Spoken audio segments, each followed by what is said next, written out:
সেনাবাহিনীকে এখনই মাঠের থেকে তুলে নিতে হবে। আবার প্রধান উপদেষ্টা বলছেন, যারা নির্বাচন পর্যন্ত পৌঁছতে দিতে চায় না তারা যত রকম পারবে বাধা দেবে। এই বক্তব্যগুলোই আমাদের একটু বিশ্লেষণ করার প্রয়োজন আছে। আপনারা জানেন 5 আগস্টে বিগত ফ্যাসিবাদী সরকারের পালিয়ে যাওয়ার পর পৃথিবীর ইতিহাসে এমন হয়েছে কিনা আমরা জানি না, তবে বাংলাদেশে সেই সরকার পালিয়ে যাওয়ার পর তার প্রশাসনের লোকজন পালিয়ে গিয়েছে, সকল মন্ত্রী এমপি পালিয়ে গিয়েছে, পুলিশের সকল সদস্য গা ডাকা দিয়েছেন, এমনকি বায়তুল মুকাররম মসজিদের খতিবও পালিয়ে গেছেন। নিশ্চয়ই সেই শাসন ব্যবস্থা যে কতটুকু রূঢ় ছিল এবং কতটুকু যে মানুষের কাছে বিরক্ত ছিল সেটা আমি এই আলোচনায় খুব একটা নিয়ে আসছি না। কিন্তু এখন যে বিষয়টা আলোচনা হচ্ছে, গত কিছুদিন থেকেই আপনারা লক্ষ্য করছেন, অনেকেই বলছেন যে এই সেনাবাহিনী ফাংশন করছে না, কাজে এই সেনাবাহিনীকে ব্যারাকেই ফেরত পাঠাতে হবে। সেনাবাহিনী ছিল কেন, এবং এটা যারা বলছেন তাদের এইটা বলার পেছনে এবং প্রধান উপদেষ্টার যে বক্তব্যটা, যে যারা নির্বাচন পর্যন্ত আমাদেরকে পৌঁছতে দিতে চায় না তারা যেভাবেই পারবে সেভাবেই বাধা দেওয়ার চেষ্টা করবে, সেই বাধা দেওয়ার ক্ষেত্র তৈরির জন্যই কি সেনাবাহিনীকে ব্যারাকে ফেরত যাওয়ার কথা বলা হচ্ছে। আজকেও আপনারা দেখেছেন রাজবাড়িতে একজন পীরের বাড়িতে হামলা করা হয়েছে, অগ্নিসংযোগ করা হয়েছে, পুলিশের সাথে সংঘর্ষ হয়েছে এবং জাতীয় পার্টির কার্যালয়ে আবারও হামলা হয়েছে। আমি আসছি সেই আলোচনা দর্শক আমার পরবর্তী অংশে। প্রথমেই আমরা দেখি যে প্রধান উপদেষ্টা যেটা বলছেন যে যারা নির্বাচন পর্যন্ত যেতে চায় না তারা যতভাবে পারে ততভাবে বাধা দেবে।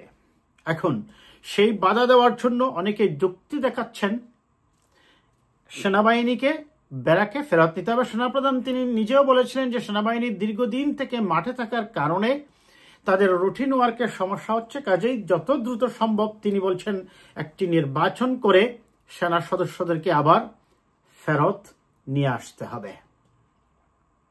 তার এই কথার যুক্তি আছে। আসি আমরা প্রথমে প্রধান উপদেষ্টা যেটা বলছেন। দেখুন, নীতিগতভাবে এটা আমি ব্যক্তিগতভাবে অনেকবার বলেছি যে সেনাবাহিনী মাঠে থেকে আইন শৃঙ্খলা রক্ষা করার দায়িত্ব তাদের নয়, সেটা হচ্ছে পুলিশের কাজ, এবং পুলিশকে সেভাবেই ট্রেন করা হয় কিভাবে যখন কোনো সংঘাত হয় কিংবা বড় ধরনের গ্যাদারিং হয় কিভাবে সেই গ্যাদারিংগুলোকে আপনার টিয়ারশেল নিক্ষেপ করে হোক আর যে কোনো পন্থা ও লাঠিচার্জ করে হোক সেখানে ছত্রভঙ্গ করে দিতে হয়। কিন্তু সেনাবাহিনীকে ওই ধরনের পাবলিক পারসেপশনে এসে যে গ্যাদারিংগুলো এগুলাকে বন্ডল করার জন্য ওইভাবে ট্রেন করা হয় না। সেনাবাহিনী সে তার যেভাবে দেশ রক্ষা করতে হয় সে তার ওই মন মানসিকতা নিয়েই এসে অ্যাকশনে চলে যায়। অতি সম্প্রতি সেনাবাহিনীকে নিয়ে যে কথাগুলো হয়েছে যে জাতীয় পার্টির কার্যালয় যখন ভাঙতে যায় গণ অধিকার পরিষদের কর্মীরা, তখন সেনাবাহিনী এসে এবং পুলিশ এসে বিপি নুরের উপর যে আক্রমণটা করা হয়েছে সেই আক্রমণটা নিয়ে অবশ্যই আপনারা দেখেছেন নিশ্চয়ই ভিডিওটা। সেই যে তার উপর যেভাবে আক্রমণটা করা হয়েছে, আমি এটার পক্ষপাতী নই, তবে তারা যে ওই জায়গায় কার্যালয় ভাঙতে গিয়েছে সেটা অবশ্যই দেশের ল এনফোর্সমেন্ট এজেন্সির কাজই হচ্ছে ল অ্যান্ড অর্ডারকে রিস্টোর করা, সেটা তারা ঠিকই করেছে। কিন্তু বিপি নূরকে এইভাবে আহত করা কিংবা তাকে এইভাবে পেটানোটাকে আমি ব্যক্তিগতভাবে সমর্থন করি না। আমি দেখলাম যে আজকে আবার জাতীয় পার্টির কার্যালয়ে আক্রমণ করা হয়েছে। গণ অধিকার পরিষদের একটা মিছিল যাচ্ছিল এবং জাতীয় পার্টির কার্যালয়ে কিছু লোক ছিল, তারা সেখান থেকে সরে পড়ে। রাজবাড়িতে একজন পীরের মৃত্যুকে কেন্দ্র করে পীরের কবরটা নাকি ভূমির থেকে কিছুটা উপরে এনে প্রায় 3 ফুট উঁচু স্থানে তাকে সমাধিস্থ করা হয়। এটাতেই আপত্তি ইমান আকিদা রক্ষা কমিটির, এবং সেখানে আমি দেখলাম যে সেই ইমান আকিদা রক্ষা কমিটির একজন আহ্বায়ক, একজন মাওলানা এবং একজন বিএনপি নেতাও নাকি সেখানে জড়িত ছিলেন। আমি মনে করি বিএনপির কোনো নেতা যদি এই কাজে জড়িত থাকেন, বিএনপির ভারপ্রাপ্ত চেয়ারম্যান জনাব তারেক রহমান যথাযথ তদন্তের মাধ্যমে তিনি অবশ্যই ব্যবস্থা নেবেন এবং আইন শৃঙ্খলা রক্ষাকারী বাহিনী সেটা তার আইন অনুযায়ী তারা ব্যবস্থা গ্রহণ করবে। কারো ব্যাপারে আপত্তি থাকলে আপনি সেটা প্রশাসনকে ইনফর্ম করুন, বা যদি ইমান, আকিদা এবং ইসলামী বিধান মতে, শরিয়া মতে তাকে দাফন করা হয়নি বলে আপনি মনে করেন, সেটা তার পরিবারের সদস্যদেরকে আপনি জানাবেন। না জানানোর পরে পরিবারের সদস্যরা যদি না শুনে, you should inform to the local police station. Police station upazila প্রশাসনের সাথে আলোচনা করে আইন অনুযায়ী ব্যবস্থা নিতে পারে। কিন্তু তার বাড়িতে গিয়ে আক্রমণ করে, তার বাড়িতে আগুন ধরিয়ে দেওয়া এবং কবরস্থানে গিয়ে হামলা করা, সেটা কোনোভাবেই আমরা সমর্থন করি না। আমি এই দুইটা প্রসঙ্গই নিয়ে আসলাম, এর বেশি আমি আরো অনেকগুলো প্রসঙ্গ আসে। যাই হোক, আমি আসি আমার সেনাবাহিনীর কথায় নিয়ে। সেনাবাহিনীকে তুলে দেওয়ার কথা বলা হচ্ছে। দেখুন, সেনাপ্রধানও চাচ্ছেন তাদেরকে যত দ্রুত ফেরত নিতে।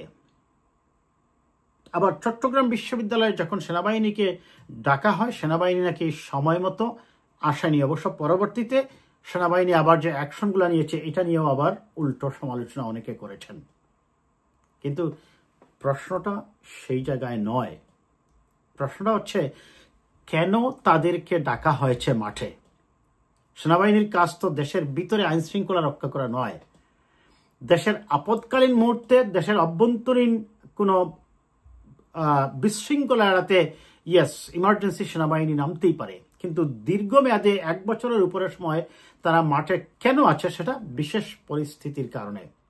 এবং এখন যেহেতু নির্বাচন ঘোষণা করা হয়েছে, খুব স্বাভাবিকভাবেই অবৈধ অস্ত্র উদ্ধার এবং যৌথ বাহিনীর অভিযান পরিচালনা করা উচিত এবং সন্ত্রাসীদেরকে গ্রেপ্তার করা উচিত যারা লুকিয়ে আছে, নির্বাচনের পরিবেশ সৃষ্টির জন্য। ঠিক নির্বাচনের আগ মুহূর্তে এখন আবার অনেকে বলছেন এখন তাদেরকে তুলে নিয়ে আবার নির্বাচনের আগে 1 মাস আগে বা 1.5 মাস আগে তাদেরকে আবার ডিপ্লয় করা হবে। আমি মনে করি এতে পরিস্থিতি আরো অবনতি হবে।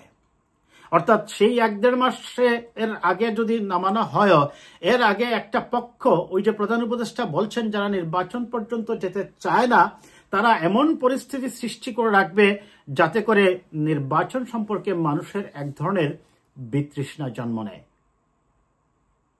কাজেই যারা বলছেন যে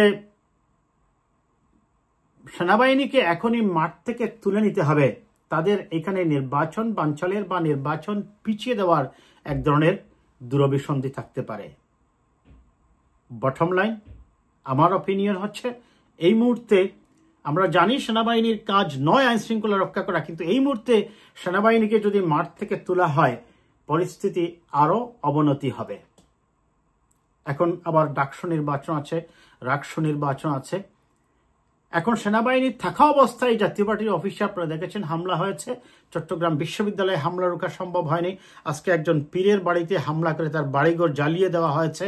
কাজেই এই বিষয়গুলা একটি গোষ্ঠী পরিকল্পিতভাবে সৃষ্টি করছে এবং দেখানোর চেষ্টা করছে যে সেনাবাহিনী থেকেও এই পরিস্থিতি নিয়ন্ত্রণ করতে পারছে না।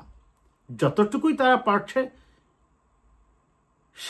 সেটা আরো বেশি বিঘ্ন হবে এবং পরিস্থিতির এমন পর্যায়ে নিয়ে যাওয়ার চেষ্টা করা হবে যাতে করে নির্বাচন এখন করা যাবে না বলে বয়ানটা বাজারে ছাড়া যায়। কাজে সেনাবাহিনী মাঠে থাকতে হবে এবং সেনাবাহিনীকে actively law and order restore করতে হবে। এ পর্যন্তই।